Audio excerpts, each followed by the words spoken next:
Mimi naitwa FREDRICK Nyando. Tupigania mambo ya climate ili kuwe green, Kenya kuwe green, nchi zote kuwe green. Na sio Kenya peke yake napigania. Nataka kila mahali, sehemu zote, youth waone vile wanaweza kufanya, kwa sababu mimi sasa naongea, tuko na team, niko na youth wengi ambapo wako tayari kufanya kazi na mimi, na tukipata support wanaweza kufanya nchi kuwe green, na ikue sio hapa kwetu Kenya peke yake, mpaka kila dunia, zile dunia zingine wakiangalia pia wao wafanye vile tunataka kufanya. Na mimi nakumbuka Wangari Maathai alikuwa anapigania miti, alituonyesha mifano kama leo John Muchuki. Tunataka tufanye kazi kama hawa, kazi ikue, yani nchi ikue green. Wangari Maathai alikuwa anatupigania sisi kama Wakenya tunataka youth wengi wale wamekosa kazi, wengine wakuje wataungana na youth wale tuko nao, kwa sababu youth wale niko nao ni wengi zaidi, ambapo wamekosa kazi, wamesoma na wako na knowledge, lakini support hatuna. Na tukipata support, youth wengi watakuwa na kazi, na tunataka hata tuendelee hata tusaidiane na government yetu ya Kenya. Kenya ikuwe green kila kona. Mambo ya kusema tio tunapata machafu kila mahali.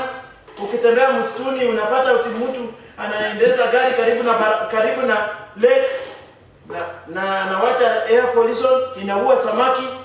Hatutaki hiyo. Kitu kingine, hiyo ni ya kwanza. Ya pili,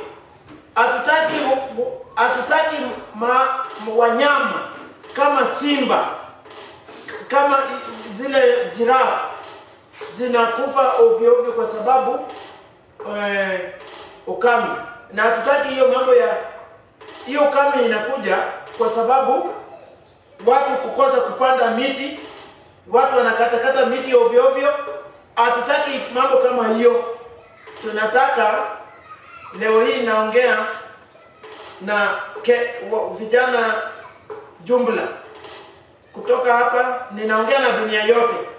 Kutoka leo nataka dunia yote wajue ya kwamba tuko serious na tuko tayari kufanya hiyo kazi mpaka green, nchi ikue green, na kila kitu ikue solar, ikue biogas, ikue mambo ya stima kupotea ovyo ovyo. Stima ikipotea, solar inafanya kazi. Kwa hivyo tunataka magari zile pia iletwe spare part za hizo magari, ambapo gari kama inaharibika spare part iko ya solar. Kwa hivyo ninaomba wale wanafanya kazi ya kutengeneza hizo magari, companies, ikuwe kampuni yoyote ile anatengeneza gari, watengeneza ya solar. Tunataka hizi spare part ikuwe tayari, na mtu akikuwa na gari yake imeharibika, anaenda anapata hapo. Leo hii tunataka mambo ya climate kwende kila mahali dunia yote. Hakuna mambo ya kusema tio hii ni nchi yetu peke yetu ndio tunaangalia. Tunaangalia dunia yote. Kenya plus world wapate green energy. Mambo ya kusema tio ilikuwa sisi hatutaki kusikia hiyo. Tunataka vijana wapate kazi. Tunataka vijana, na hii ndio kazi. Sio mambo ya kusema vijana wakae tu wanamaliza masomo na hawana kazi. Kazi iko, na ndio hii mambo ya kupambana na clean, mpaka hizo sehemu za moto mahali natupa matakataka. Tunataka vijana wafanye hiyo kazi. Youth wengi hawana kazi, na mimi ninataka wapate kazi, na kazi ndio hii. Kazi ni kuchunga mazingira, kuchunga maji ikuwe safi, kuchunga mambo ya yani kila mahali kuwe na borehole. Mahali hakuna borehole, watu wapate borehole. Watu wapande miti kwa wengi. Wale watu wanatengeneza magari zile inatumia solar, ziletwe kwa magari, zibadilishwe engine zile inaleta hewa mbaya, zitolewe iwekwe ile inaleta hewa safi. Kienda kwa lake iko kitu inaitwa gugumaji. inaribu masamaki. Hizo gugu maji, hizo vitu green zile na mea kwa maji tunataka vijana, hiyo ndio kazi. Juzi hata ijaenda mbali. Mvua ilikuwa hakuna. Jua ilikuwa kali. Nimeona mang'ombe zimekufa, wanyama wamekufa, wanatoka mpaka kwa game park. Zinaenda kwa barabara, zinakanyagwa, zingine inakanyagwa na gari, zingine inaua watu hata kwa manyumba zao kwa sababu njaa. Na kama tunaweza chunga environment, miti ipandwe kwa mingi kabisa, na kuweka maji na kuangalia kabisa mpaka ikuwe kama zamani, green, kila kona green. Kwa hivyo mimi nimeomba sana, ninataka hii kitu tunafanya na tunataka reaction, tunataka action kila mahali, kila kona, dunia yote tufanye hiyo, na hakuna kurudi nyuma.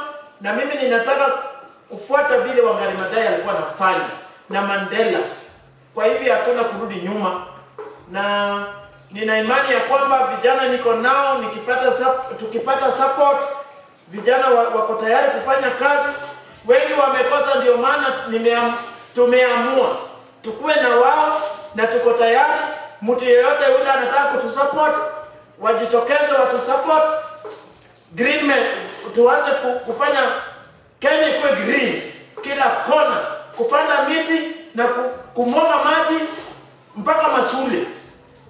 Tayari mimi naongea hapa, ninatembea kwa mashule, nina train youth. Mambo vile inaendelea saa hii, youth wengine hawajui maana ya environment, na mimi niliangalia vile Wangari Maathai anafanya, ninajua maana ya environment. Kama tunachunga chakula itakuwa mingi, na mambo ya kulima pia iko ndani, kwa sababu bila chakula pia vijana hawezi kuwa na afya. Lazima waonyeshe vile wanalima. Kwa hivyo niko tayari na tunalima, na tumekosa tu support. Tukipata support, samba ziko, watu walime, vijana walime, na hapo ndio vijana wanapata riziki. Na tukilima, mahindi iko, miji itakuwa, kama tumepata pesa, hizo vitu yote itakuwa chakula, mpaka mchele, rice. Hata mahali tuko na project ahead, iko samba mingi ya kulima mchele. Kwa hivyo hiyo ndio kazi vijana nataka wale wamejitolea, na tuko nao. Hata sasa hivi ninaongea, niko na vijana wengi, karibu. Sasa wale wananiuliza, kila kijana anasema anataka kuwork na mimi, na mimi sina support. Kwa hivyo tunaomba support. Sisi kama Poverty Transition Initiative, mimi ndio director ya poverty. Ninaomba vijana wengi wako wengi, na wanataka tuendelee nao. Lazima wakuwe wanapata riziki yao, waweze fanya kazi na njaa. Kwa hivyo tunataka Kenya ikuwe green, na tunaanzia kwetu hapa Kenya. Tunaanzia hapa, tukienda tunatembea, tunataka tutembee hata hizo sehemu zingine, kama huko nchi zingine kama Denmark, Amerika, South Africa, Uganda, Tanzania, Ethiopia, Nigeria, dunia yote. Tunataka tutembee, tuone vile hawa youth vile kama wanafanya vile tunafanya hapa. Kwa hivyo hatutaki mambo ya kusema ati youth wakae tu, waendelee kukaa wanafinyika. Tunataka youth wakue mbele, stari ya mbele youth.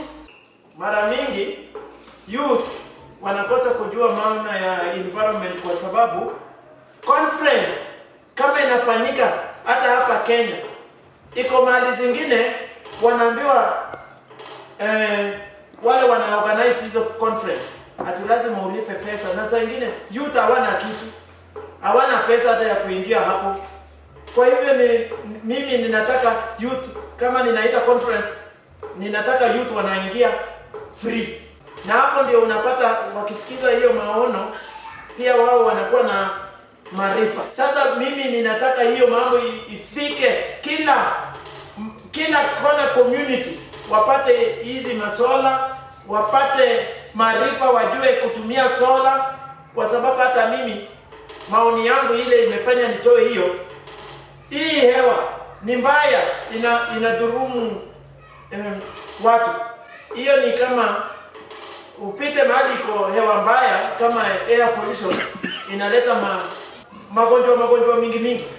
Kwa hivyo mimi ninasema na wale, ili inji yote ikuwe green na mambo mengine. Tuko tayari na vijana, hata sasa hivi naongea, tuko na vijana ambapo wananisubiri tu, tukipata support tuanze mambo ya climate. No, hatutaki mchezo. No, we don't want joke. Reaction. Na mambo ya kusema tio tunaongea too much and no reaction, haiwezekani. Tunataka inaseme kama tumesema leo, kesho tunaenda kutoa gugu maji kwa maji, tunaenda. Mambo ya kusema ati support imekuja, bado tunasubiri nini? Na hiyo ndio tulifanya. Tunataka sasa hii kazi nilianza wakati nimeanza hii kazi, mimi ni volunteer. Nimevolunteer for a long time. Nimevolunteer sana bila malipo. Hata watu wakiniona kwa TV wanafikiria labda nimepewa kitu ndio niweze kutetea watu. Mimi nilijitolea. Kitu ya kwanza, wakati nilikuwa kwa street hapo, nilikuwa nalalaga nje. Hii kazi niliona kama wengine, kama wakati Madai wanafanya hii kazi, nikaona hata mimi ninataka kuwa kama wao. Na nikaanza tu, nimetetea. Mimi kama nilianza kutetea haki ya binadamu kama sisi. Nikiona kitu mbaya napiga filimbi, kama saa hii ninapiga filimbi juu ninataka reaction. Ninataka climate lazima ikuwe green. Nikaendelea hivyo, ikifika 2009 tumeanza NGO. Tangu tuanze hatujawahi pata support, kwa sababu nilikuwa hata juzi nilikuwa kama nikagonjeka sana hapa na pale. Sasa hivi ninaanza kusikia vizuri kiasi, natembea kidogo, na hii imeniamusa, ndio nikasema nitaendelea, kwa sababu hiyo ni kitu nilisaamua. 2009 ndio nikapata register. Wakati tumeregister, nikaanza mambo, nikaendelea kutetea watu namna hiyo, nikatetea kila mtu. Nikaendelea hivyo mpaka leo. Vile tulianza 11, hata wakati nimeongea nao nikawaambia tunaweza ungana tuweze kufanya hii kazi, kuvolunteer mpaka siku ile tutapata support. Wakakubali, na kweli niko na vijana 200 ambapo kwa my community ambapo wako tayari kufanya kazi. Hata sasa hivi tunaendelea, na tangu tuendelee nimepata youth 200 ambapo tumefanya nao volunteer without support. Tunaenda kwa mashule, tulianza na Ahero, tukatoka Ahero tumeenda Sakagan secondary, alafu tumeenda Okanja, tukitembea tukipanda miti. Na kweli vijana wamejitolea, na tunalima pia, na tukilima project ile tuko naye pale Nyando, tukilima maji, mvua ikinyesha kubwa inafuruta chakula yote, hakuna chakula inabaki hapo. Kwa hivyo tunataka tukipata support tuangalie tingatinga vile tunaweza fanya hiyo. Tunatembea mpaka kwa matao. Tunataka town ing'are, kwa sababu town ni mahali usafi lazima ikuwe. Mambo ya air pollution tunaongea hii mambo ya carbon, kwa sababu hatutaki town ikuwe na air pollution. Tunataka kama ni town ikuwe tu hewa safi kila kona. mazingira lazima ichungwe ikuwe green. Hiyo ndio tunajaribu kufanya. Hata saa hii tuna volunteer tukifanya hiyo kazi mpaka leo. Hata ukiangalia mimi leo nimevaa green na Kenya, mimi ni Kenya kabisa. Kenya kabisa. Hakuna mambo ya kusema tio mimi ni Mkenya kabisa original. Na ninasema nina imani, ninapenda mayouth na ningependa kuomba bado youth tujitokeze na tuungane pamoja ili inji kuwe green in the world. Na ikuwe kila mahali dunia yote ikuwe green. Na kama bado sijamaliza, nataka ni welcome one of my team, youth team. My team pia akieleze zaidi. Pia seme kitu about the project. Welcome. James, karibu sana. Asante. Welcome.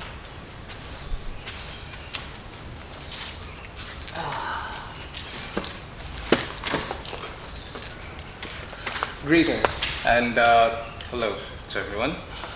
As you've heard, my name is James Michael. I'm 19 years old and a Kenyan.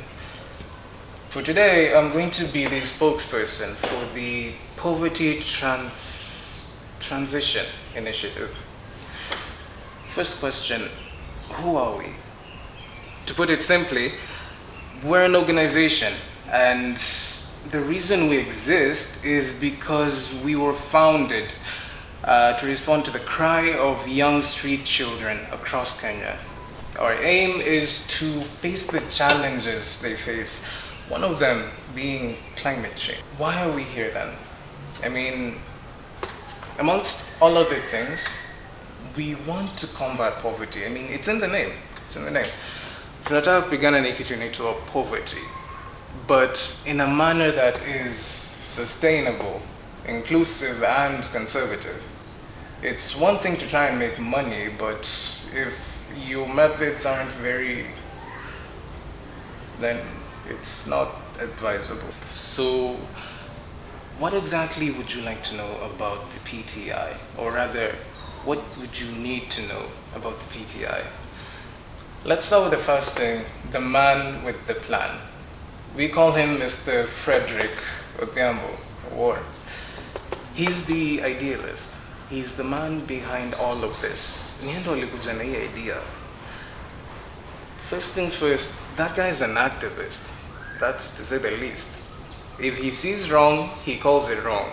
If he sees a spade, he calls it a spade. Second things, that guy is a patriot. He's a legend. You may have heard of him in the post-election warfare. He's one of the people who campaigned against the high prices of flour.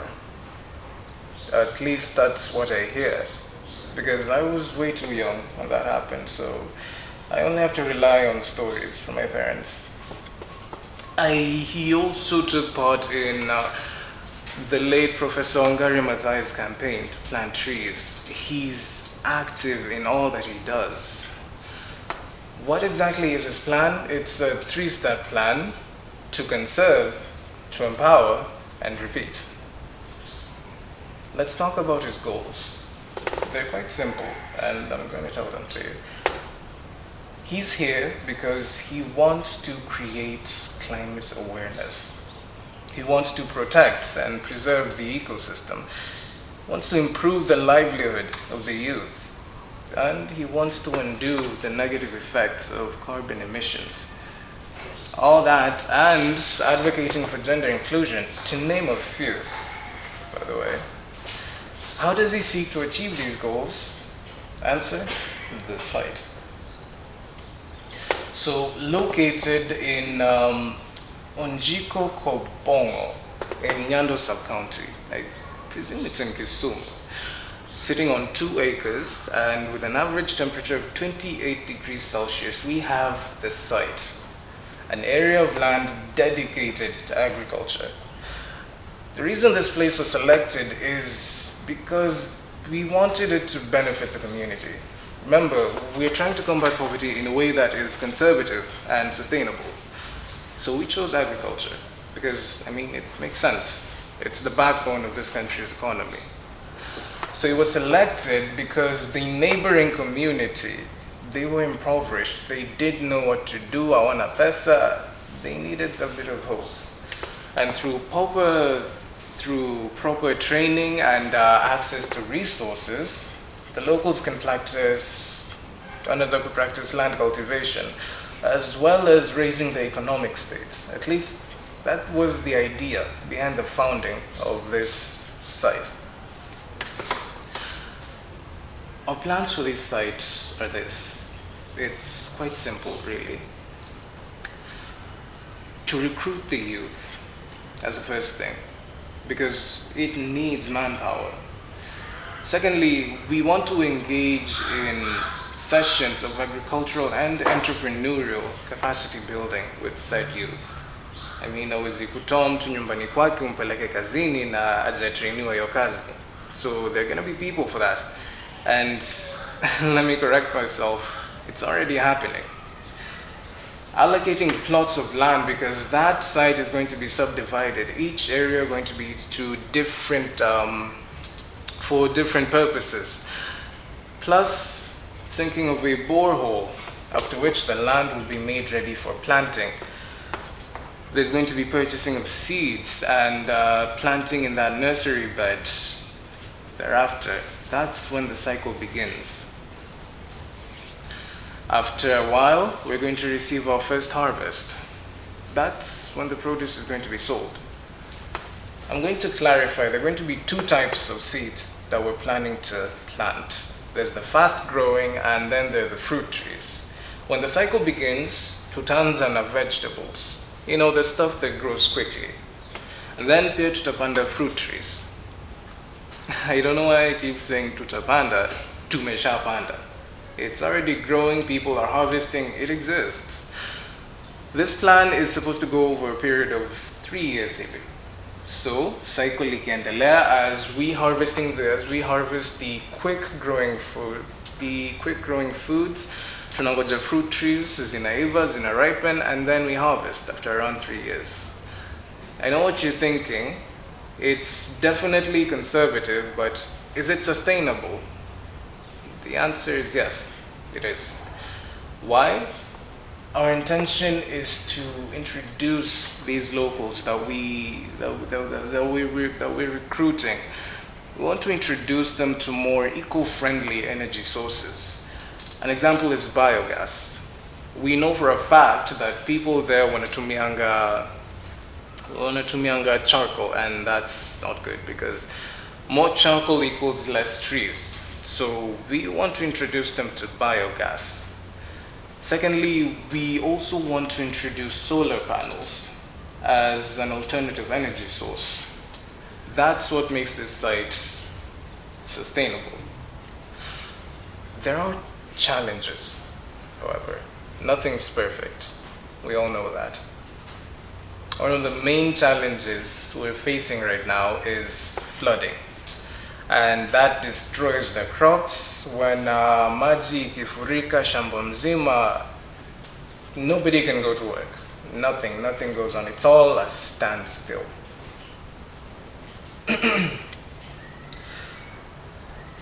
Our vision as this foundation was in its founding days, the vision was to bring everyone together, be it public sectors, be it private sectors, NGOs, everyone. Kama unaweza, kila mtu analetwa. And the reason for that is to create a consortium capable of facing our current challenges head on, and all in a way that expresses integrity, all while identifying opportunities to empower the youth and conserving the ecosystem. I've already told you our vision. How are we striving for that vision? You see, our founding father, our patron, Mr. Frederick, has been active since day one. Heading towards school, active, whatever you call being an activist. He's been walking around, he's been spreading the word. Whether it's going to schools and in he's educating the youth on the hazards of carbon emission and introducing them to climatic conservation. If it's speaking up against carbon emission in the streets, he's doing that. And not just that, he's managing to rally people with him. He has this magnetic force about him. Can't really describe it, but once he sets his mind to it, you can't help but join him. With our limited influence and resources, in this fight against carbon emission and its subsequent negative climatic change, we're left having to rely on whatever aid comes our way. We rely heavily on it. Nevertheless, our zeal and passion, it burns true, and it strengthens our resolve. I mean, it's just one man. That's how it started. It's one man. And what can one man do? It's your vision, it's your goal. But the moment he began to inspire people around him, the moment he was able to convince one other person, and that other person another person, it was no longer just one man in this war. He had an army, all with one mind, all with one heart, aiming towards this goal. There are things that are gonna have to change because our world is dying. And if we don't take care, we're not going to be here for very long. On a personal note, and I say this as James, I'm not speaking for Mr. Fred on this one. A lot of people say they're trying to save the world. They're trying to curb greenhouse gases emissions. I don't think that's exactly accurate. Because, well, the Earth has been here for a very long time. And it's going to be here for even more. But not us. And if we don't take care, we're not going to be here much longer to see the Earth. We're not going to be here much longer to appreciate it. So what needs to change? Well, we need to involve the community more. We need more awareness. People need to know what harm they're doing. They need to know how their actions are affecting the world around us. We also need to start adopting and encouraging technological innovation that have less of an impact on the environment. Take solar panels, for example. I can count on one hand the number of people who have solar panels in my area. I mean, it's quite disheartening. We need to encourage people to start adopting these new measures, these new forms of technology that don't exactly hurt the Earth. We are actively fighting against this monster we call greenhouse gas emissions. It's a constant war, but it's a futile war if I don't say this. There are things that need to change. In my country, there are things that need to change. For one, we need to involve the community more. We need more awareness. I can count on one hand the number of people who throw away plastic bottles, who litter everywhere. Sorry, I can't even count them. It's unimaginable. We also need to start adopting and encouraging technological innovation that have less of an impact on the environment. Think of our current transport system. I mean, we live in a time where people are more comfortable taking 5, or rather 10 people are comfortable taking 10 of their cars out onto the streets, and those 10 people sitting in one bus, which has less emission. We need to start encouraging people to think green. Stop emitting so much carbon. We need to start encouraging people to recycle. That's also something that needs to change. Can you imagine around 92% of plastics in Kenya just go out into the trash. Only around 7% is recycled. That's about 34 point something kilotons of plastic on our earth. Personally, I don't think plastic is bad. Maybe it's not in the right place. Plastic doesn't belong in the soil. It doesn't belong in the belly of some fish. It belongs in your house when you're using it. Like this thermos, for example, that's plastic. When I'm done with it, I'm not going to throw it away. I'd rather have it recycled.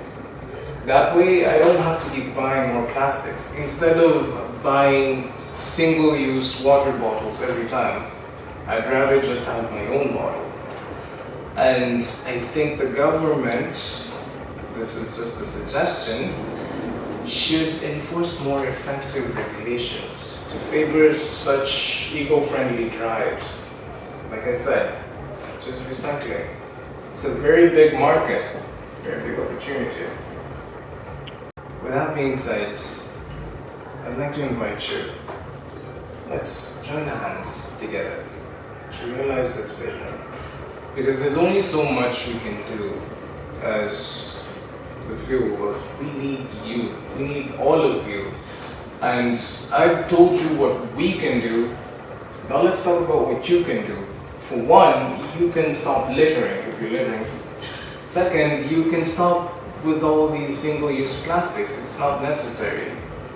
You don't have to take an Uber every time. I mean, if it's short, just cycle. Take a bike or take a walk. The earth is beautiful, man. You need to learn to preserve it. So, if you're interested, kindly reach out to us. Our office is in Nyando, Kisumu, and our company email is info@Poverty Transition Initiative Africa, and our patron's personal email is povertytransition09@gmail.com. Please write to us, visit us. We'd like to hear from you, and you are more than welcome at our offices. Thank you for your time, and God bless you.